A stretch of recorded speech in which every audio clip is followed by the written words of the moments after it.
All right. So we're going to talk a little bit more about differences between the cash and accrual bases of accounting. We're going to talk about how time periods factor into things, measuring revenues or income, and then we're going to talk about the mechanics of making those types of journal entries, basically. So there's like a whole list of learning objectives they have here, but that's what it boils down to. All right, so the first thing we're going to talk about is the cash basis of accounting versus the accrual basis of accounting. So cash basis of accounting means we basically don't record or keep track of anything until cash changes hands. Okay, so if we perform a service for somebody and they don't pay us for it, we don't record it as revenue under cash accounting until they actually pay us for it, whether that's like 30 days from now or 60 days from now or a year from now, right? And then the same thing with expenses.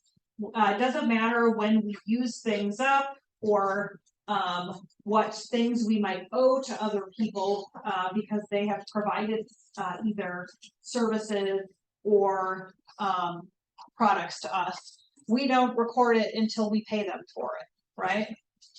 It is not generally accepted accounting principles. It's easier to keep track of because literally all you got to do is figure out how much money do I have, right? Why do you think that is not generally accepted accounting principle? If we don't record anything unless we're actually paying somebody something or they're paying us. What are we not recording if that happens? Yes? What if we get like donations? So like well, that's a good thing, right? So what if somebody donates stuff to us, right? How do we handle that? Because there's no cash that's changing hands. Based on cash basis, we would just sort of ignore that and be like, hey, we got a bunch of free stuff. But we wouldn't be reflecting that we actually have an increase in value in our organization from something that somebody's given us, right? So that's one thing, right? Think about this example, right? Let's say that I order a whole bunch of inventory that I'm going to sell for my new business, and I get a shipment of like a box of iPhones from Apple, right? But I haven't paid them for it yet, but I've got a box of iPhones here. I'm not recording anything because I haven't paid them for it yet. What am I not recording in my accounting system? That is the economic reality of what has happened there.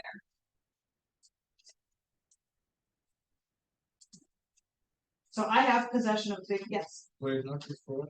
Huh? Would it not be fraud? Would it not be fraud?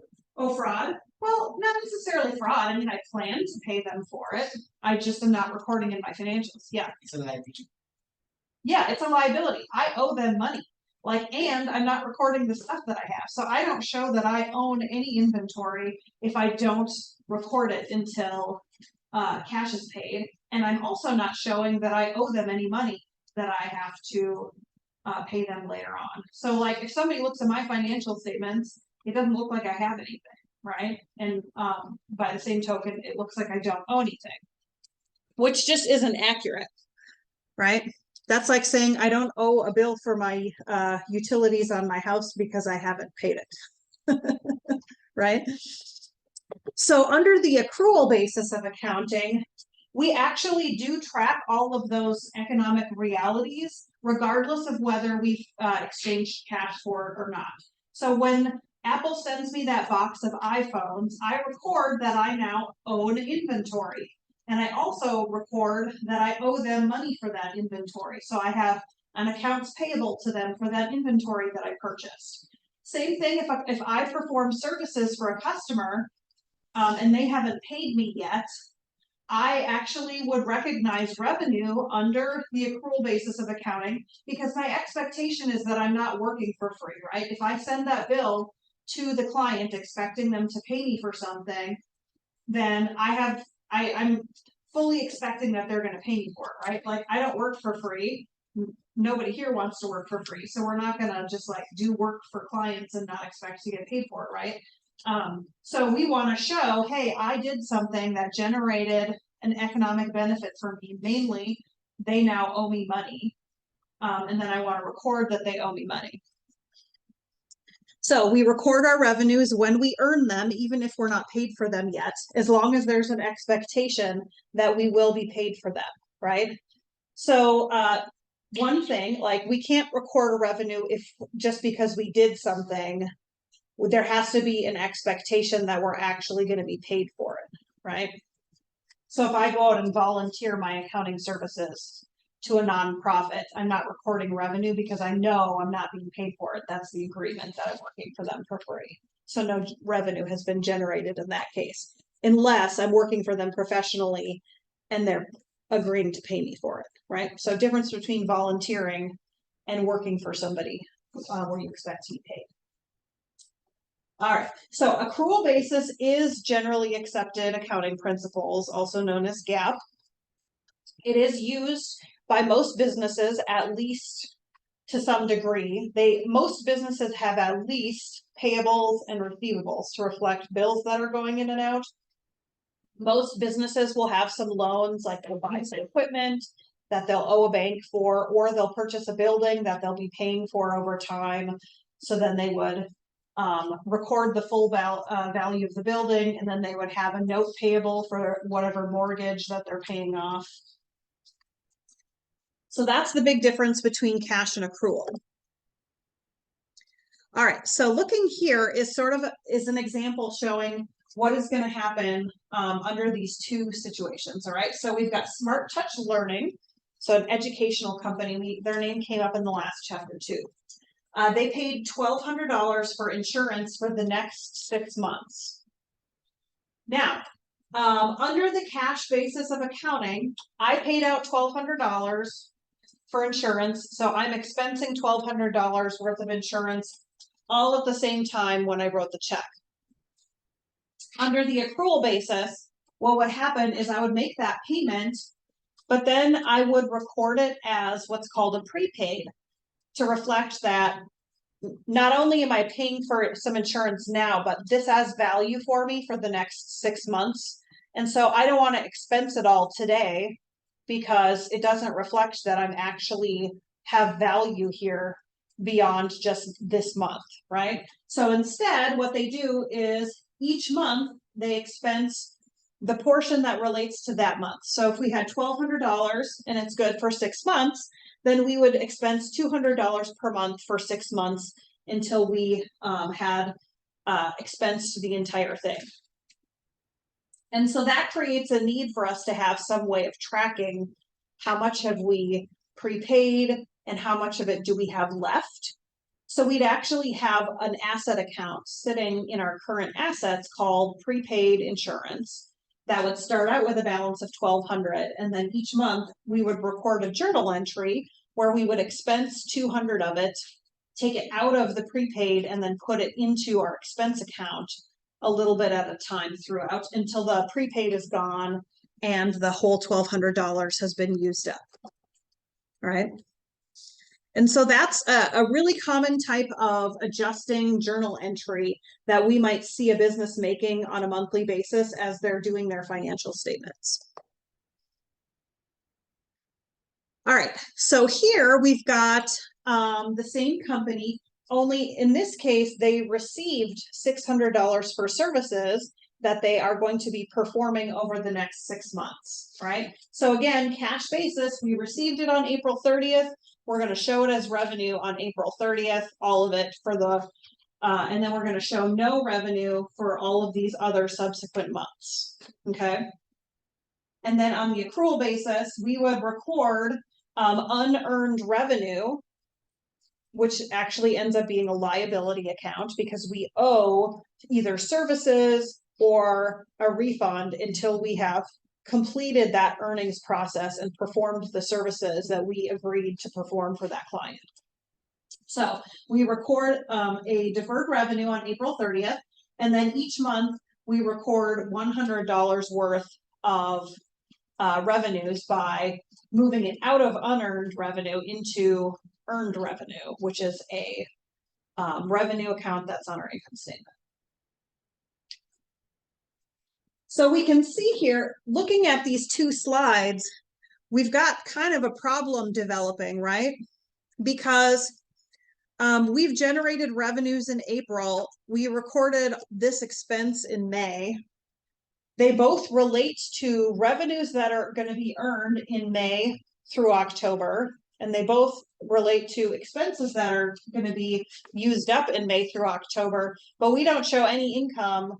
We only show on cash basis, we would not show any of that income at all, even in any of those months.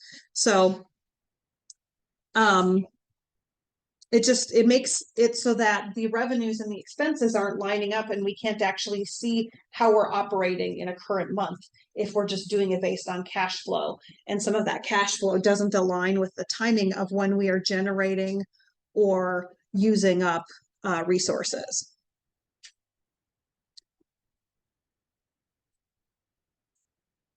All right, so when we're thinking about how we do our accounting, we have what's called that time period concept. Basically, we're dividing everything we do up into artificial time periods, and then we're measuring it during those time periods so that we can analyze in little blocks of time, how well did we do during this time period? That time period could be a month, it could be a quarter, so like 3 months, or it could be a year, all right? And then a fiscal year is when we have 12 months in a row that we are measuring as a financial year for our company, but it might not actually agree with a calendar year. Okay, so the calendar year that we use, January 1st through December 31st, not all businesses use that for their financial statement year.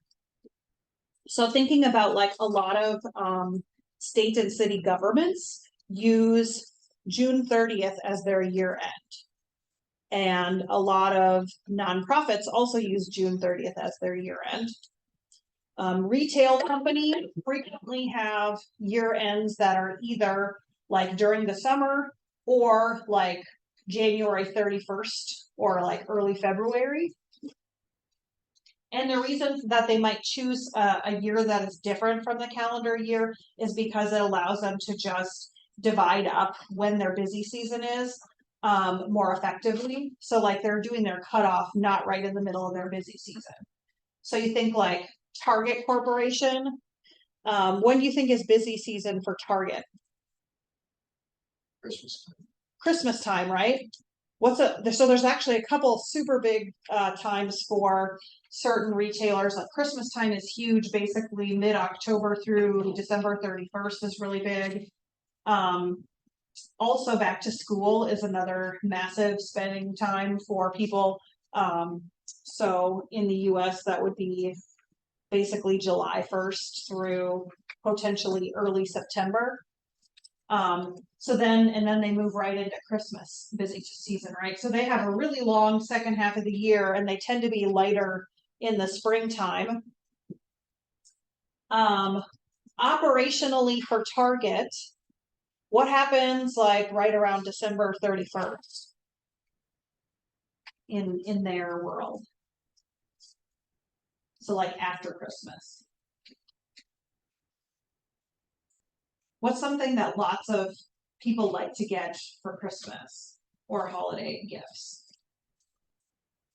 Besides like physical stuff. Gift cards, right? Also,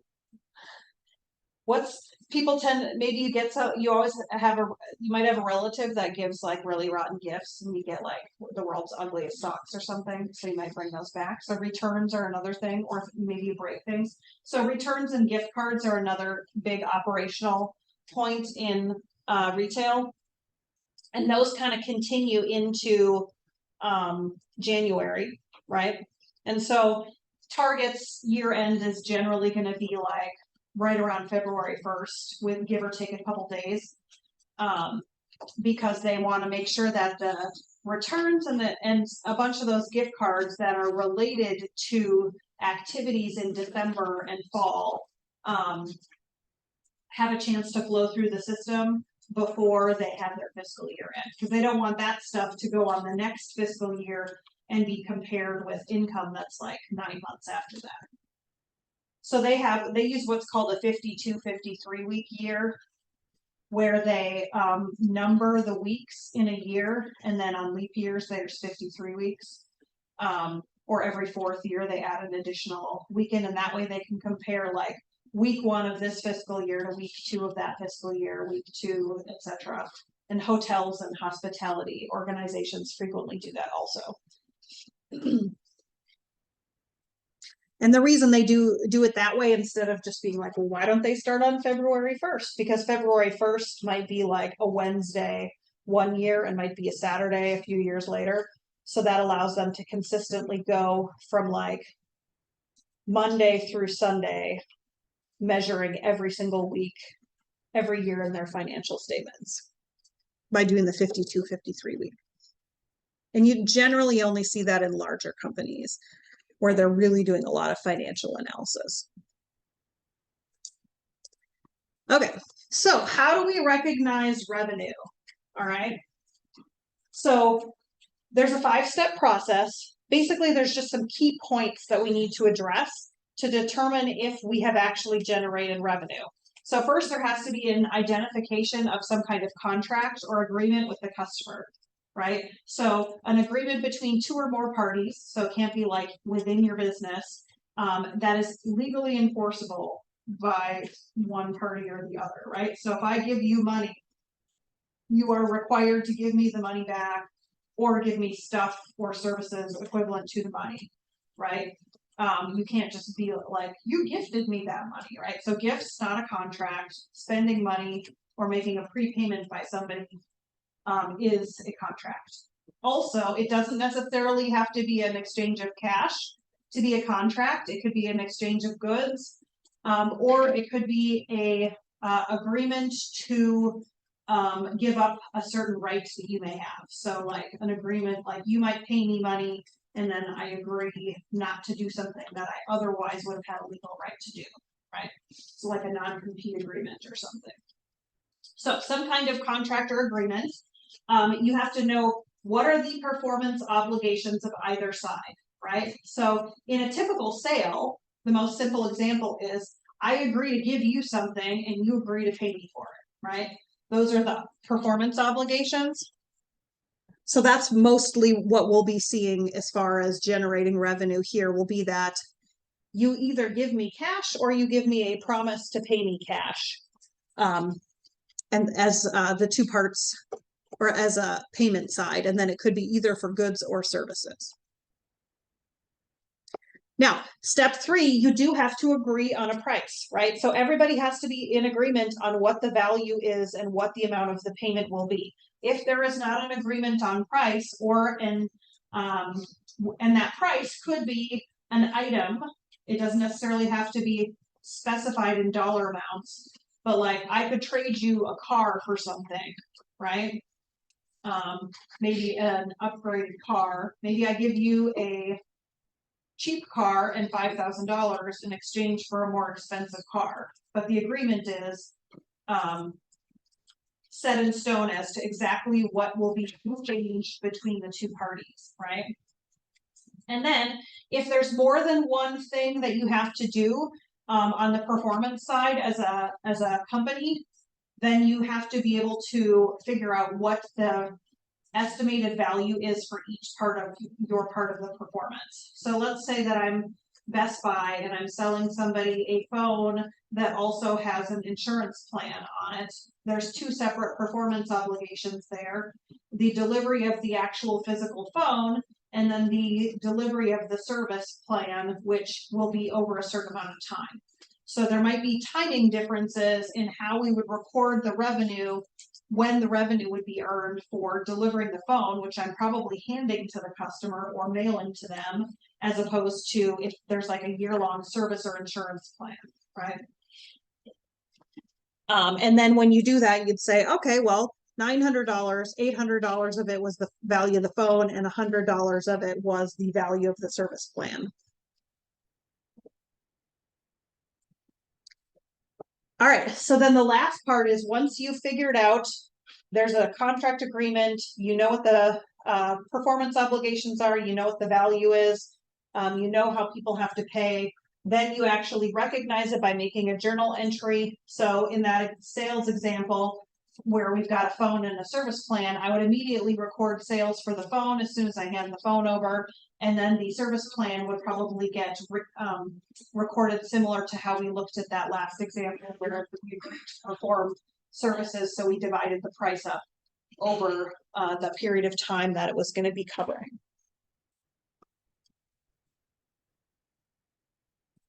All right. And so why do we do this? Why do we go to that work and not just record that service plan all at once? Well, from the service plan example, the reason we don't want to just expense the whole plan right away is because we want to record that over any periods when we might actually incur expenses related to it. So if I have a service plan that I'm selling someone, I want to break it up into parts and record little parts of the revenue throughout. And that way, when I have expenses related to that service plan later on, they're being matched against the revenues that were associated with them. Okay, so expenses are recorded when they are incurred. So when you use something up. So like if I say, oh, I have to replace this person's phone, I would record the expense for the replacement phone that I provided them during the time when I replaced. Okay. And then that would show us, okay, what did we have overall? Like say we had 100 of those. How much revenue did we have in service plans over this period of time versus how much did we have in replacement phones over that period of time? And that's how companies they'll look at that and they'll determine, oh, are we charging the right amount for insurance based on periods of time and what they end up spending during those periods.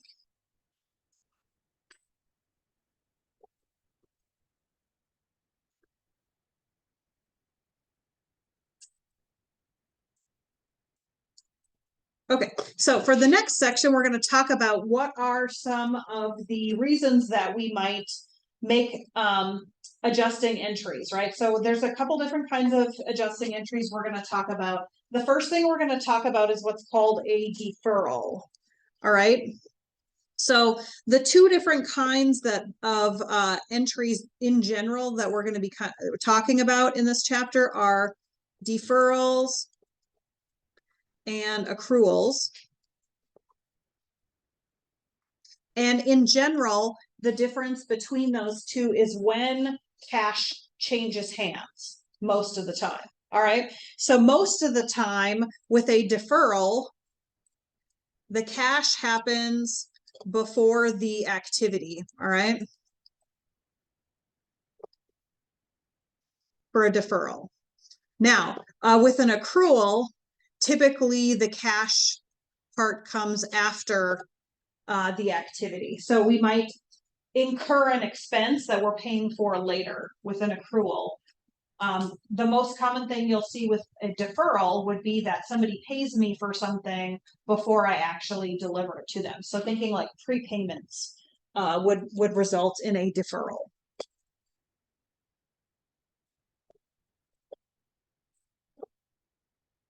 So when we are working in our financials, we'll have a bunch of stuff that happens that'll get recorded during the time period. That's like, okay, cash changed hands at the time. We recorded this stuff. But let's look at this unadjusted trial balance here, right? We've got cash, we've got receivables. So somebody owes us some money for something that we did for them or sold them previously. We've got some supplies that we purchased. We've also got prepaid rent. So prepaid rent would be like if I gave 6 months of rent payment in advance or a year in advance to my landlord, and then they owe me rental services for the time period that I've prepaid for, right? We've got land, buildings, furniture. We've also got some accounts payable, utilities payable, notes payable. So we took out a loan for something that we purchased and whatnot. All right. Now, each month if we've got this prepaid rent out here, for example, every month when we use up some of that rent, we would want to take it out of prepaid rent, which is an asset account, So we record an asset for prepaid rent because we've paid for something that is of value to us, gives us economic value that we can use up in the future, okay? But each month, the amount that is prepaid goes down a little bit. So we don't want to leave it sitting here at $3,000 forever because in a couple of months, we won't have any more prepaid, right? So we need to make what's called an adjusting entry to reduce the prepaid rent down and then instead move it into rent expense. And the neat part about that is that if we go back to our accounting equation that we talked about, where we've got assets equals liabilities plus equity. And if you remember, we said the normal balance of an asset account is a debit balance. So thinking like T account, we have debits on the left, credits on the right. The normal balance of a liability or equity account is a credit. But then under the equity, we've also got revenues and expenses. Revenues increase equity, so they have a credit balance. Expenses decrease equity, so they have a debit balance. So when we are reducing this prepaid rent, we started out with an amount here, and to reduce it down, we would credit it. And then because our debits and our credits in our journal entry have to balance, we credit the asset and debit the expense. So it's kind of a nifty little system because the debits and the credits always match each other in every entry, and they move it out of one piece and into another piece when we have these adjusting entries. So I know that's all very abstract. We will go through lots of examples of those and exactly how they work. So don't worry if you are kind of like, huh, how does that work? Because we'll explain it. So at the end of our month, we would look at our unadjusted trial balance and we'd say, okay, well, there's a few things we've used up or we haven't recorded. So we're going to make what are called adjusting entries in order to make sure that all those things on our balance sheet are recorded at their proper ending balances. Okay. So generally adjusting entries are fixing or correcting the balance of either an asset or a liability account to where it should be at the end of the period. And then they'll usually be adjusted through an income statement account most of the time. All right. So most of those entries are going to hit either an asset or a liability. And then they'll hit something on your income statement, which is where you will be adjusting it to. And so, as I mentioned before, the two categories we have are deferrals and accruals. So deferrals delay recognizing something that we have received or spent cash on until a later event takes place. So a deferred expense would be something that we prepaid for in advance, like prepaid rent. And deferred revenues would be like if somebody pays us for something, but we haven't delivered yet. So thinking like somebody pays us in advance for something we haven't earned yet, like a gift card or something. So if I'm a restaurant and I have people who buy $10,000 worth of gift cards from me, I can't record that directly to revenue because at some point I have to deliver them food, right? So I would have a liability on my books for that deferred gift card revenue until the people actually use their gift cards. And then I would move it out of deferred revenue and put it into sales on my income statement. So those are what deferrals are. So the cash moves first and then somebody delivers afterwards on their product or service. Now for an accrual, those happen when we do something to generate an expense before it is paid for. So I talked about that salaries example, right? You go and you work someplace. They usually have you work for a week or two before you get your first paycheck. In the meantime, they have what's called accrued salaries or accrued wages for you. They owe you wages, that money for wages that they have to pay you later because you performed work for them, right? But they're not following you around like flinging money at you every day when you're working. Like, oh, you worked an hour, here's $5. You worked another hour, here's $5. Some places might do that, but most places don't because it's inefficient, right? So instead, they keep track of how many hours you worked, what your pay rate is, they add it all up, and then every 2 weeks or so, then they create a paycheck for you, right? So that would be an example of an accrued expense. An accrued revenue would be something where, let's say I'm, what would be a good example for an accrued revenue? Say I'm an accountant and I go out and I'm performing professional accounting services for a bunch of businesses. They're not like writing me a check on the spot for my accounting services. I send them a bill later saying, hey, I did $500 worth of work for you. Please write me a check for $500. And eventually they paid me, right? So that would be an accrued revenue. I have delivered for them under the expectation that they are going to pay me for it later. So that would be, I would record that revenue as an accrued revenue, and then they would later pay me for it. All right.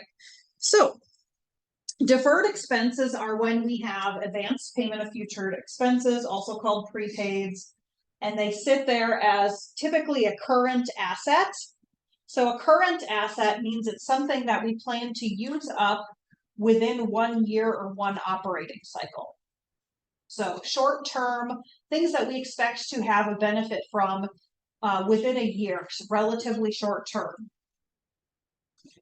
So rent, office supplies, depreciation is one area that's also a deferred expense. That depreciation is one that ends up being a little bit longer term because we take it over a long period of time. We'll learn more about that in our fixed assets chapter.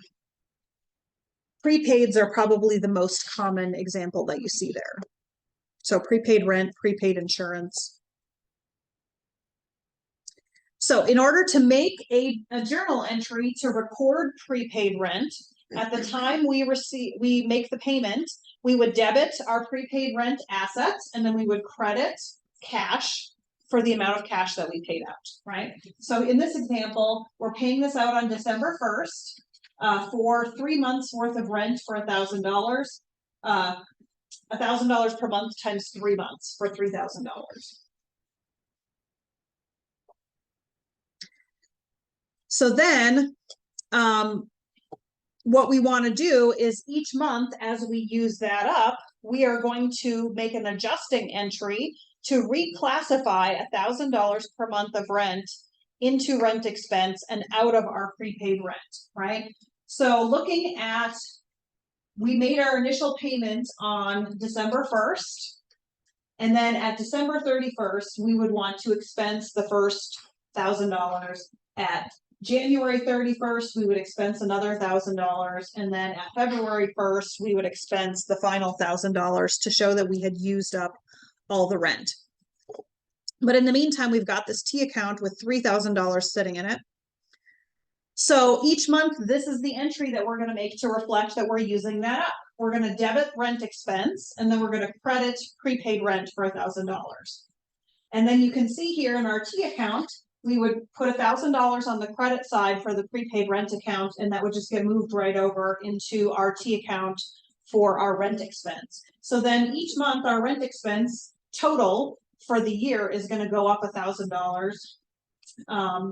And then gradually this will work its way down to a zero balance in prepaid rent.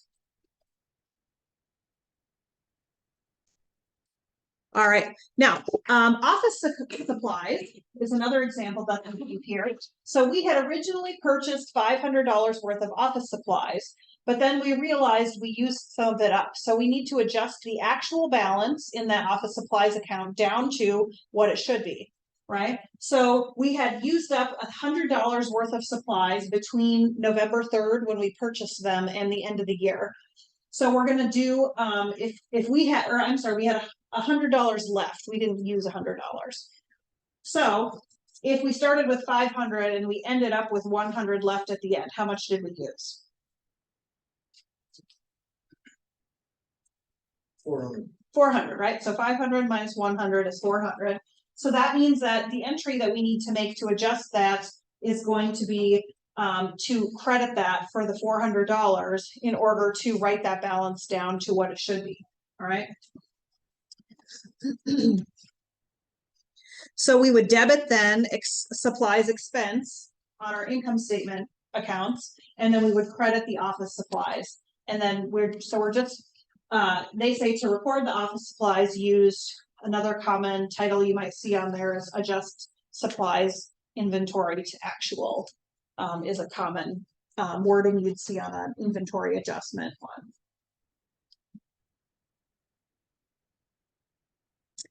Okay, so depreciation happens when we purchase long-term assets that we're going to use for many years, typically. All right, so some long-term assets, by definition, it means it's going to be used for at least 1 year, but more commonly anywhere from 3 to like 30 years, right? So property, plant, and equipment is a accounting specific term that refers to all of the physical assets that you might be using in your organization. And so thinking about like accrual basis and long-term use of something, we want to expense that based on our matching principle over the periods that we're going to be using those long-term assets. We don't want to expense an entire building this year when we bought it, right? Because then we would be showing like a huge expense in 1 year for something that we plan to use for maybe like 20 or 30 years.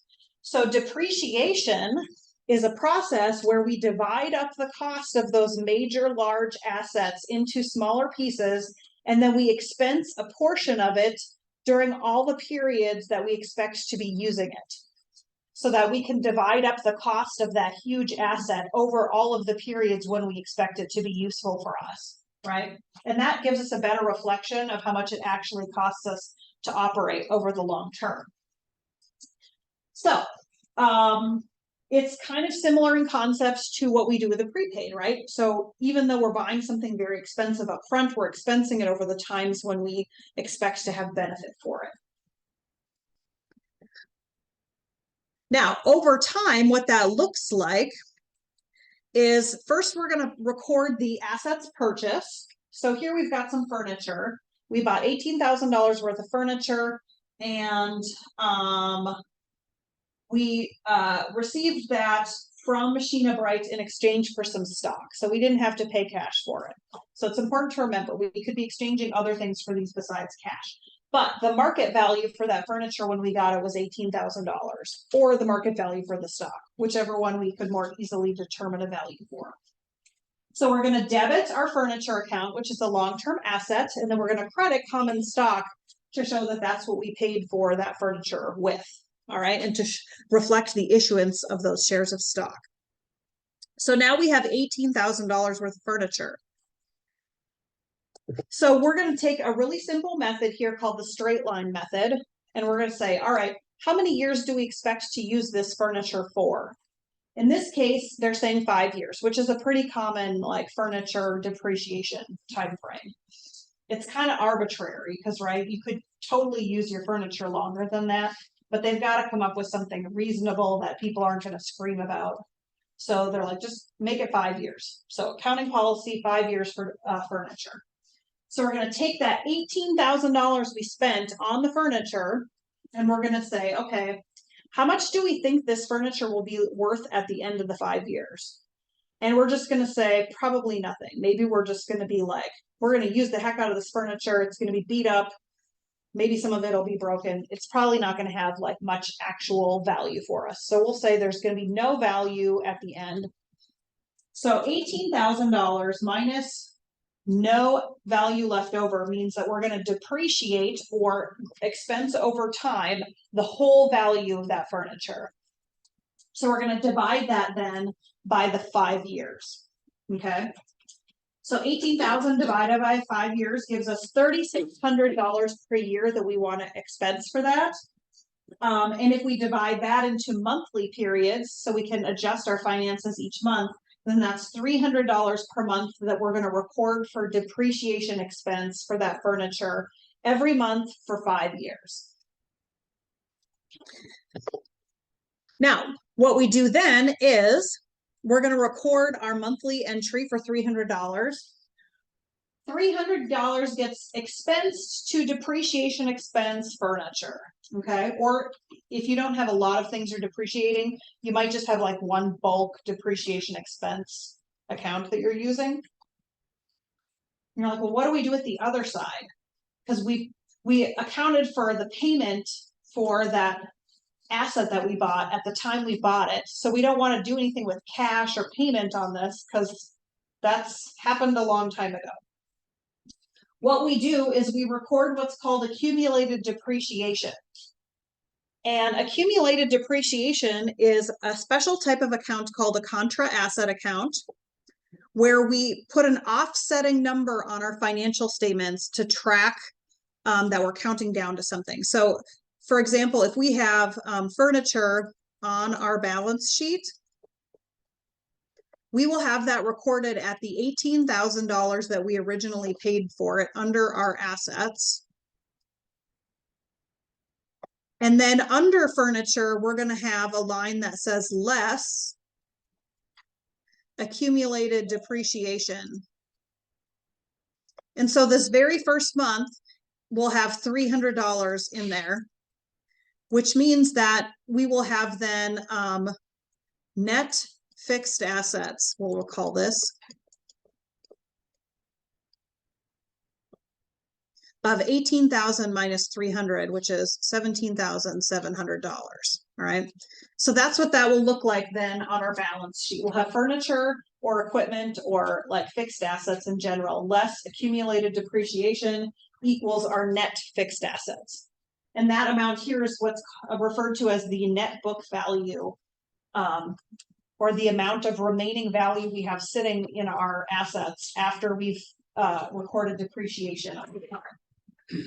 And then what's going to happen over time with this is each month, this amount is going to increase. So the next month it'll be minus 600, and this will be 17,400. The month after that, that'll be minus 900. So this will just build up. This accumulated depreciation amount will just build up, build up, build up until we reach the end of the 5 years, and we'll have $18,000 in accumulated depreciation, and then a net book value of 0. And then at that point we stop because we don't want to keep expensing stuff we haven't paid for. So you keep expensing it until you've expensed everything you paid for it, and then you say I have no book value at that point. But you leave it sitting there because we still technically have the furniture until we sell it or something, but we want to reflect that it doesn't really have any accounting value left for us.